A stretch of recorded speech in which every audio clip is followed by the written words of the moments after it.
It is the summer of 1941, somewhere in the cold gray water of the Baltic Sea. A group of German sailors stand on the deck of a cruiser, heads tilted back, watching something lower itself out of the sky. It has no wings and no propeller on the nose. What those sailors were watching land on their ship was a fully functional helicopter, and it was happening years before most of the world believed such a machine was even mechanically possible. The machine hovering in front of them was the Flettner FL-282. The Germans called it the Kolibri, or the Hummingbird.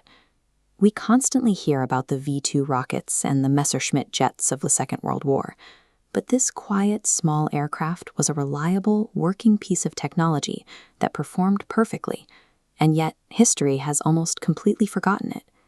To understand why the Hummingbird matters, you have to look at why 1930s helicopters were widely considered death traps. When you spin a large Nain rotor on top of an aircraft, the twisting force, the torque, makes the body of the aircraft want to twist violently in the exact opposite direction. An engineer named Anton Flettner approached this differently. Instead of trying to fight that rotation, he split that single rotor into two, placing them side by side, incredibly close together. These two twin blades spun in opposite directions. They were angled so they meshed together like the fingers of two hands folding into each other without colliding.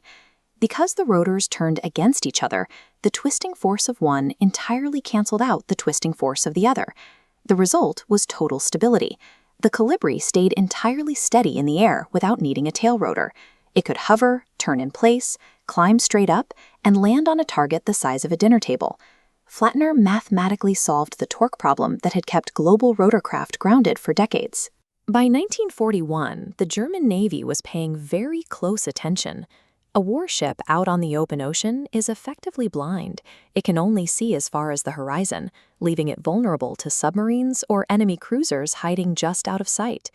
The Kolibri offered a reusable pair of eyes that could lift straight up off a small wooden deck built right onto the cruiser, climb a few thousand feet to look over the curve of the Earth, and drop right back down. It needed no runway and no catapult. It was also incredibly dependable. Other experimental rotorcraft of the era needed intense maintenance after roughly 25 hours of flight. The Kolibri's radial engine could run for around 400 hours between major servicing. The Hummingbird was a tough, practical machine, ready for operational military service. It stripped away the fragility of early experiments and became a genuinely dependable tool of war. To put this in perspective, the Allies were only just starting to deliver their first military helicopter, the American R-4, in tiny numbers. When an Allied helicopter finally performed a combat rescue in the jungles of Burma in 1945, the Germans had already been flying daily sea operations for years. Around 50 pilots from the Luftwaffe and the Navy were trained to fly them. Their job meant taking off from the pitching, rolling deck of a moving ship in an open cockpit, directly over the freezing waters of the Baltic and Aegean Seas. It was fatal work. On the 10th of May 1943, one machine and its pilot were lost completely to the sea during a test flight. To mitigate the extreme danger, Flettner built in an ingenious safety feature. If the engine died mid-flight, the rotors would automatically shift their angle.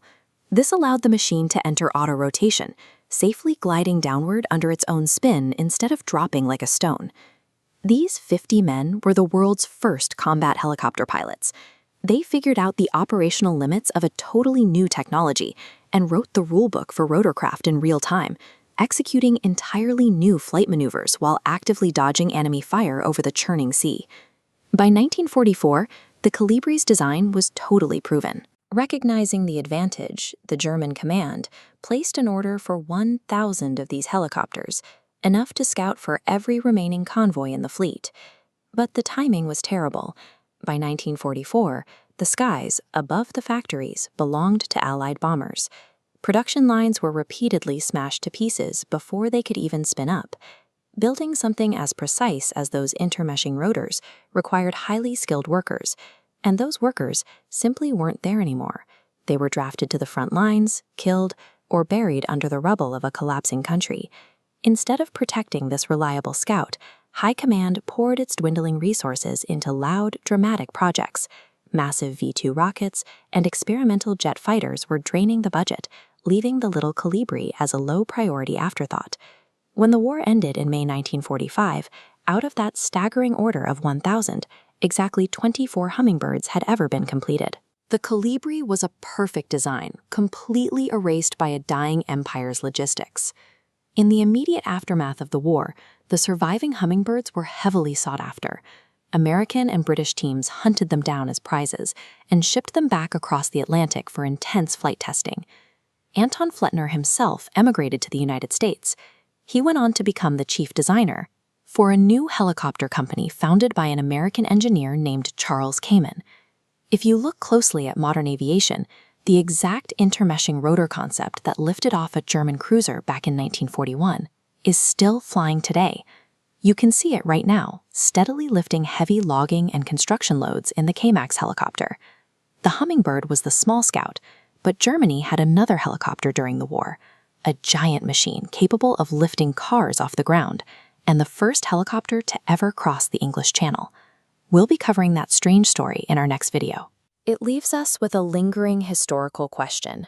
If the German military had recognized the flawless design of the Colibri 5 years earlier, during peacetime with fully functional factories, would that reliable, wide-reaching set of eyes have changed the war at sea?